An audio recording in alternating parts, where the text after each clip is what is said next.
Hello everyone, welcome to my channel simplify with Aditi Lohiya. इस video में हम कवर करेंगे आप लोग के इकोनॉमिक्स बुक का second chapter sectors of Indian economy का पार्ट 3। और इस वीडियो में हम डिस्कस करेंगे classification of economic activities on the basis of working conditions, that is into organise sector and unorganise sector.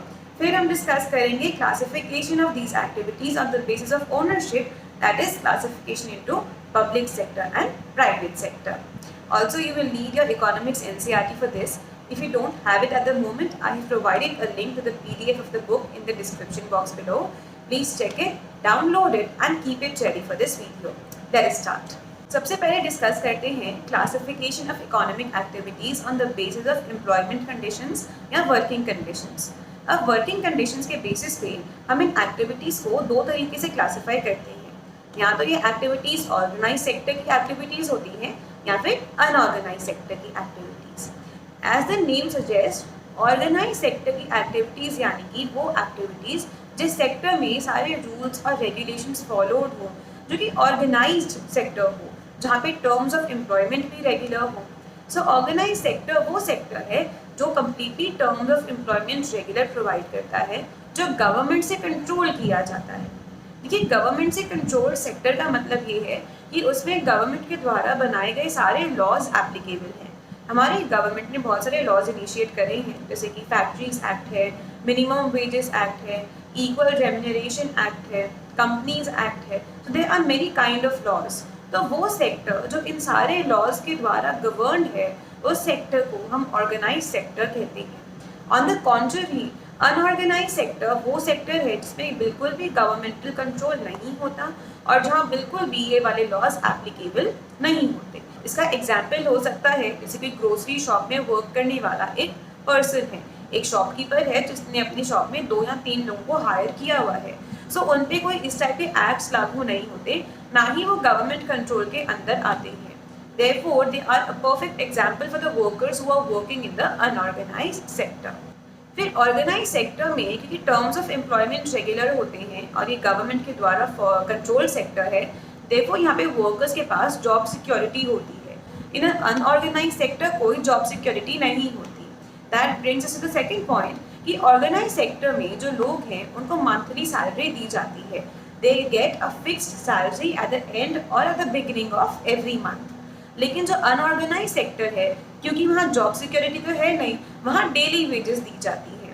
Daily wages में क्या है कि आज काम करवाया तो आज पैसे मिले, कल काम नहीं करवाया तो पैसे नहीं मिले। वेजेस और सैलरी का एक बेसिक डिफरेंस यही होता है कि सैलरी जो है वो फिक्स्ड होती है और महीने के या एक प्रॉपर पीरियड के बाद मिलती है।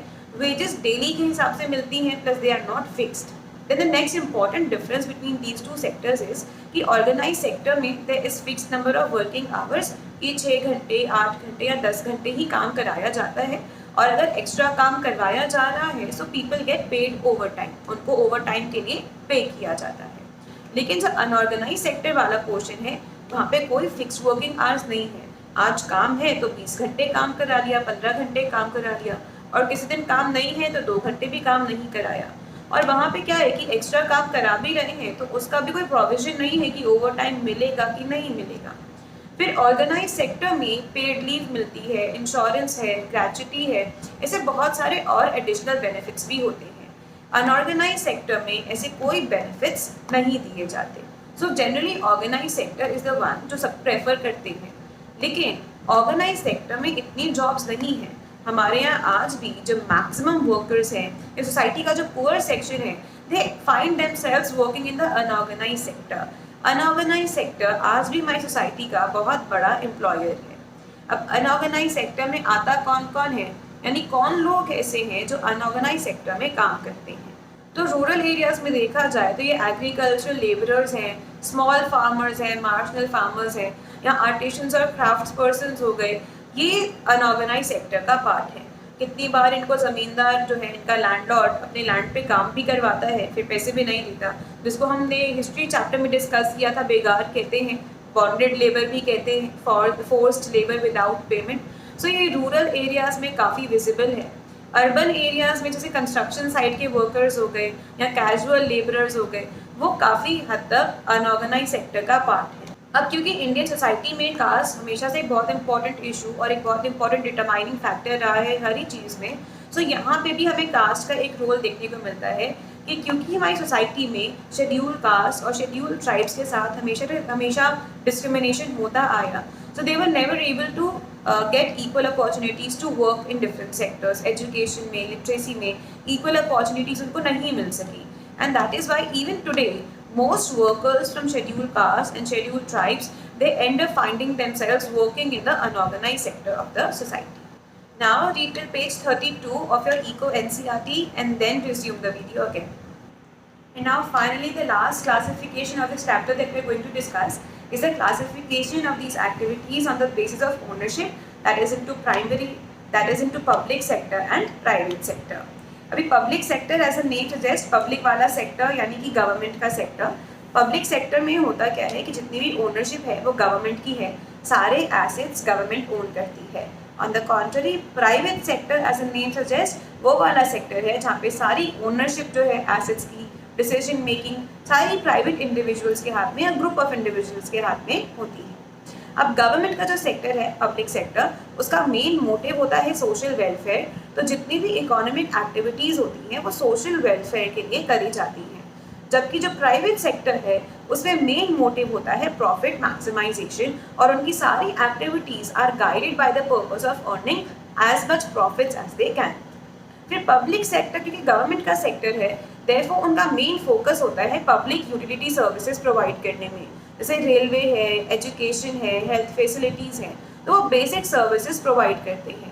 लेकिन जो प्राइवेट सेक्टर है उनका मेन एम्फेसिस होता है कंज्यूमर गुड्स प्रोवाइड करने में।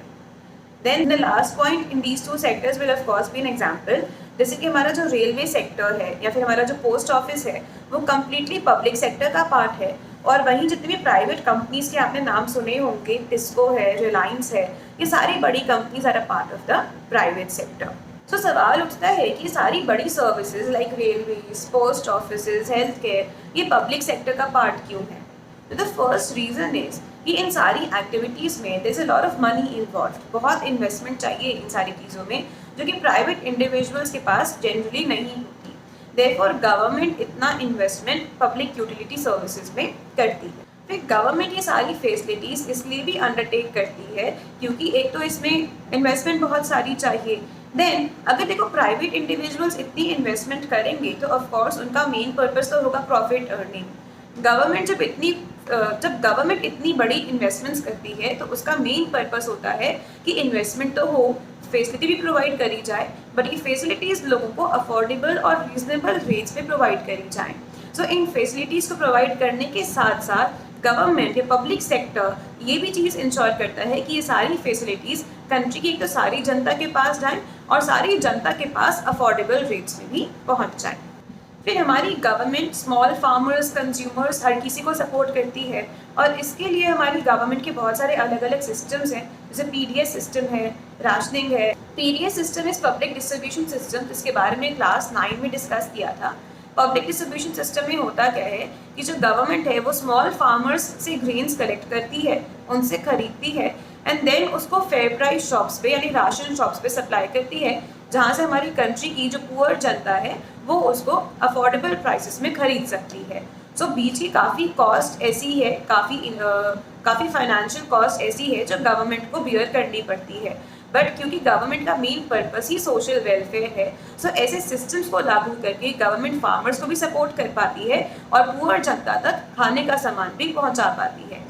अब जनरली प्राइवेट सेक्टर इस टाइप की एक्टिविटीज़ अंडरटेक नहीं करेगा, so such activities are automatically a part of the public sector. फिर apart from spending on the basic facilities, हमारी गवर्नमेंट बेसिक पब्लिक डेवलपमेंट या ह्यूमन डेवलपमेंट की फैसिलिटीज़ को भी इंश्योर करती है, जैसे कि हर किसी को सेफ ड्रिंकिंग वाटर मिले, अफोर्डेबल हाउसिंग फैसिलिटीज़ भी प्रोवाइड करी जा सके। फिर सोसाइटी का अगर कोई वीकर सेक्शन है तो उस एरिया में इन्वेस्ट करना और उनको भी अपलिफ्ट करने में हेल्प करना, ये सारा काम गवर्नमेंट अंडरटेक करती है। Therefore, all these activities automatically become a part of the public sector. Now read till page 34 of your Eco NCERT. So that brings us to the end of this chapter. If you like this video, please give it a big thumbs up, share it with your friends. If you haven't yet subscribed to my channel, please click here. And for the complete playlist of this chapter, please click here.